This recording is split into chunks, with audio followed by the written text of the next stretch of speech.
Here with NSU coach Mike Heimerman. Coach, this team heads to LSU on Saturday, a one-day meet. A lot of in-state schools, a lot of some LSU, some Houston, some regional teams like that as well. But we're about a month away from outdoor conference championships.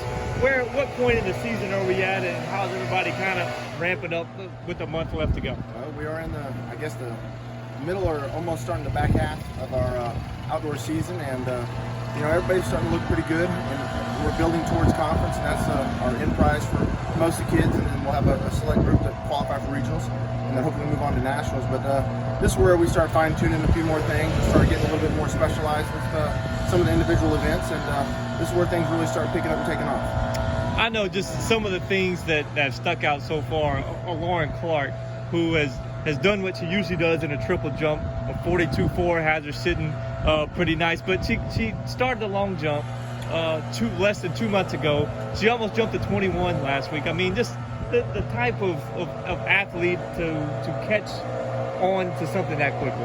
Well, she's a phenomenal athlete, so it always helps. She's super bouncy, I guess is the word I've been using.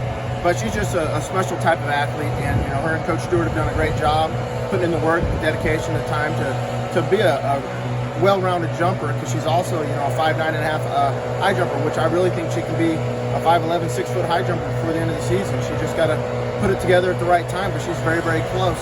And, she's gone over 43 indoor in the triple, and I think she can go 44 outdoor.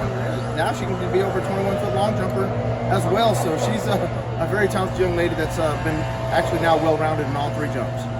You got a group of athletes that didn't participate in indoor, now they participate in outdoor. They've got about a month under their belts. How is that group kind of coming along, considering that I guess you're starting to get to the point where you're looking for points in different events in the conference championship setting now? Well, they're all coming into their own. Jasmine Steel, Natasha Speedy Jackson's what we call her on the women's side, and we have Quindarius Thompson on the men's side. Not having an indoor season kind of does hurt you a little bit. It keeps you from getting banged up, but they sat here for 2 months not getting to compete, just practice, and that beats on you a little while, especially after not getting to compete for 5 months of outdoor last year or 4 months. So they're starting to all be coming into their own, and this is the time that they'll start really laser focusing and just kind of getting a little sharper in their events. And I'm just excited to see where we're at with them and where they go. I want to talk about Hayden Barrios, freshman pole vaulter. It's a guy that's come in, and of course he had a very decorated guy coming in. He's number 2 in the record books right now in his first outdoor season. He passed his dad. His dad's going to be here at the meet, the Leon Johnson, next Saturday. Just, how has his progression come along, and just how cool is it to have something like that where his dad's going to be at this meet next week? It's pretty neat. I know his dad very well. His dad was actually my coach here at Northwestern State.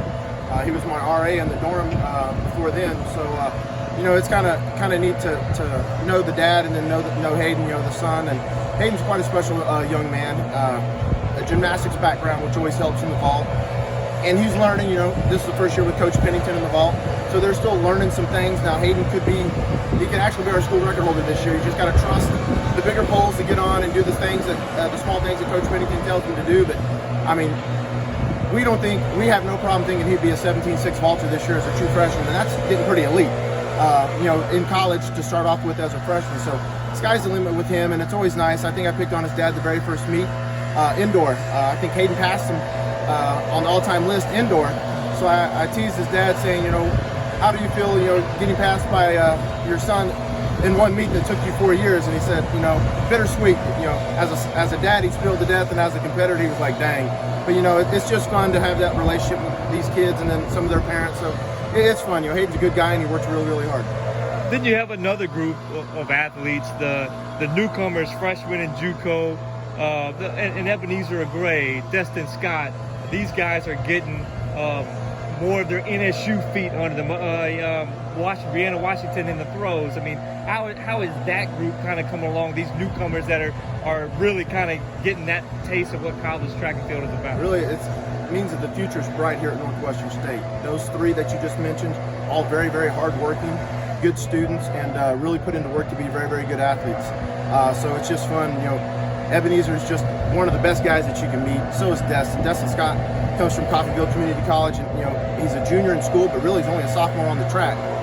This is only his second year running outdoor track because of COVID last year. And, he's just a tremendous young man that does anything you ask him to do as a team player, and will do whatever it takes to be successful.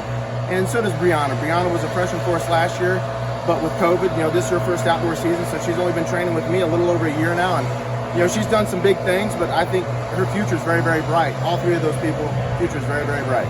And then lastly, just the type of competition you'll see this weekend. We talked about the in-state schools that you see at different meets throughout the season, a couple of conference schools as well, with some LSU and Houston mixed in. What's kind of what you're looking for at this meet? Well, we're not, it's going to be some good overall competition. We want to try to get some times for regionals for a couple of the kids. And, not that we're running out of places to do it, but we kind of are. So we're hoping for a little bit different things, but I think there's enough there that we can do some stuff. It's a great track. We're just hoping for some good weather. It's supposed to be, I think early forecast might be in the upper 60s, maybe low 70s. Hopefully it's at least in the 70s and sunny. And, I think the kids will take care of themselves with what they need to do. But, we just don't need the cool or wet weather like we've had in the past. And, we'd like to just have some good opportunities. But it'll be good talent to compete against. It should be a fun day, and it'll be a quick day. It'll be a nice, long one-day meet. I think from leaving to coming back, one group's going to be 13 hours, the other one's going to be around 11 hours. So that makes it a kind of a long but short day. Coach, thank you so much. Thank you.